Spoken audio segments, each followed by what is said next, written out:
Bom, então vamos abrir aqui e vamos imaginar o seguinte cenário. Vamos imaginar que você tem um saldo de uma conta corrente, tá? Então esse saldo aí ele vai ter R$ 100. E aí você vai criar um programa para que você peça para que o seu usuário ele digite um valor para você debitar daquela conta. Então quando debitar, nós vamos ter que debitar esse valor desse saldo de conta e aí nós vamos checar se esse valor que ficou na sua conta ainda, se ele é maior do que zero ou não.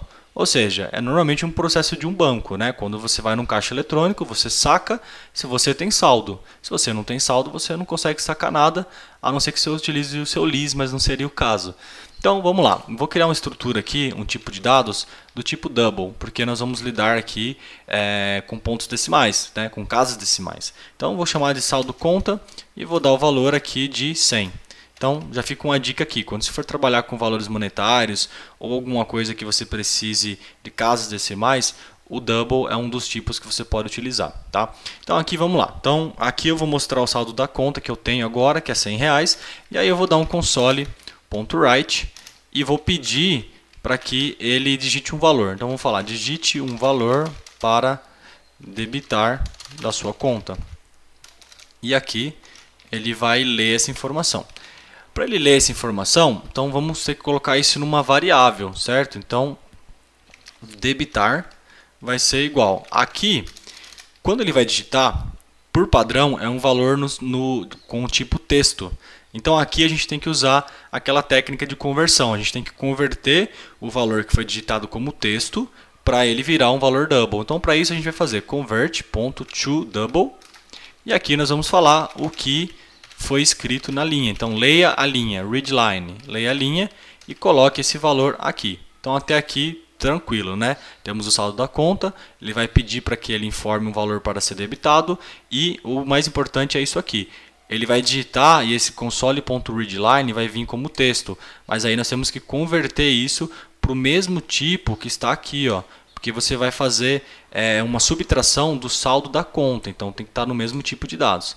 Então, tranquilo. Então, o valor de debitar já está feito.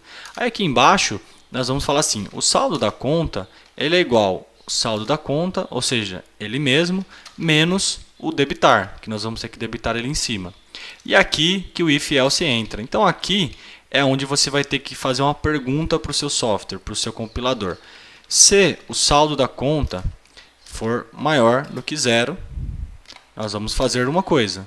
Se não, nós faremos outra coisa. Então, essa é a estrutura do if-else. A estrutura do if-else ela é basicamente o seguinte. Ela é um if, e veja que aqui você precisa abrir e fechar chaves. Tá? Então, tudo que tiver nesse miolinho aqui, ó, tudo que tiver escrito dentro dessas duas chaves aqui, é o que vai ser executado pelo seu software se esse valor que você colocou aqui dentro for verdadeiro. Então, se for verdadeiro, ele vai executar o que está aqui dentro. Se não, ele vai executar o que está dentro dessas duas chaves aqui. Então, basicamente, a regra é essa. É bem simples. Se essa condição for verdadeira, faça isso. Se não, faça isso. Então, aqui, vamos fazer o seguinte. Se o saldo da conta for maior do que zero, e lembrando que nós temos diversos operadores, tá? Maior, menor, igual, diferente, e por aí vai. E aqui, inclusive, você poderia colocar diversos tipos de condições. Então, se o saldo da conta for maior do que zero e saldo da conta for menor do que 200. E aqui você pode ir colocando diversas condições. Isso aqui, veja que aqui eu estou fazendo uma condição, que pode ser verdadeiro ou falso. E aqui eu estou fazendo outra condição que pode ser verdadeira ou falsa. Então, quando você coloca esses dois símbolozinhos aqui, significa que ele está colocando mais uma condição para ser verificada. Nesse caso aqui, nós temos duas condições. Uma condição e duas condições. Quando você tem esse valor aqui que eu acabei de informar, ele vai verificar se essas duas condições são verdadeiras. Se as duas condições forem verdadeiras, dessa forma ele vai entrar e vai executar aqui. E poderia ser o contrário, tá? Você poderia colocar aqui se as duas fossem falsas, ele ia entrar nesse trecho de código, ou se as duas fossem verdadeiras, eles entrariam. Fica a seu critério. Então aqui é um if bem simples. Só vamos verificar então se o saldo da conta é maior do que zero. Então, se for maior do que 0, eu vou falar assim, console.write, e vou falar seu saldo positivo, seu saldo é positivo, desculpe, seu saldo é positivo. Ainda restam, e aí você pode falar para o seu usuário quanto resta ainda. Aqui eu vou dar uma dica muito bacana. Até agora a gente estava fazendo assim, né? A gente estava colocando esse sinal de mais para concatenar o valor. Mas existe uma outra forma também de você colocar o valor aqui, ó, dentro da sua mensagem texto. Então, ainda restam, aí você abre chaves e coloca aqui uma posição. Ainda restam X na sua conta, né? X em conta. E aqui você coloca o saldo da conta. Veja, isso aqui ficou da seguinte forma. Seu saldo é positivo. Ainda restam. Aqui tem esse zero aqui dentro, porque eu coloquei apenas uma variável aqui, ó. Se eu quisesse colocar mais que um valor dinâmico aqui dentro dessa mensagem, eu poderia ir colocando vários valores aqui, ó. Você vai colocando vírgula, ó, saldo conta de novo, saldo conta de novo.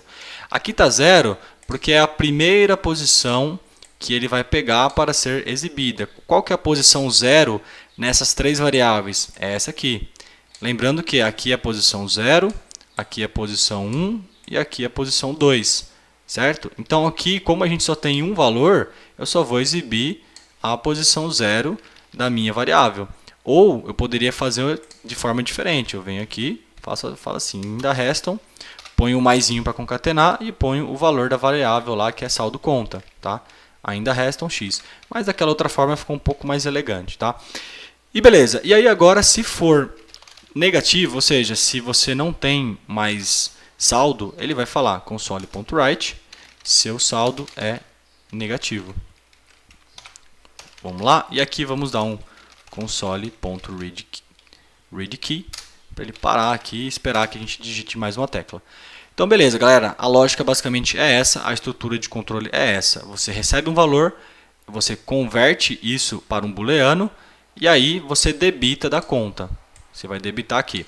Se o saldo for maior, se o seu saldo na conta for maior do que 0, ele vai subtrair e vai falar, beleza, você ainda tem X. Se não, ele não vai fazer nada. Lógico que antes de debitar aqui, eu teria que ter feito a condição para debitar, mas é só para a gente utilizar como exemplo. Vamos lá então, eu vou dar um play aqui, vou dar um start e vamos ver o que vai exibir no console lá. Ele vai abrir aqui o console, ele vai me perguntar, digite um valor para debitar da sua conta. Então eu vou pôr o valor aqui de R$50 e vou dar um Enter. A hora que eu dei o Enter, veja, ele falou, seu saldo é positivo, ainda restam 50 e conta. Beleza, agora eu vou fazer o contrário. Vou dar o Start de novo e eu vou colocar aqui para tirar R$200 e vou dar o Enter. Agora ele falou, seu saldo é negativo. Porque basicamente eu tinha 100, ele tirou esse valor, ficou negativo. E é dessa forma que você utiliza a estrutura de controle if-else, que pode ser utilizada diversas vezes no seu software e com certeza vai ser utilizada diversas vezes durante o ciclo de desenvolvimento do seu software.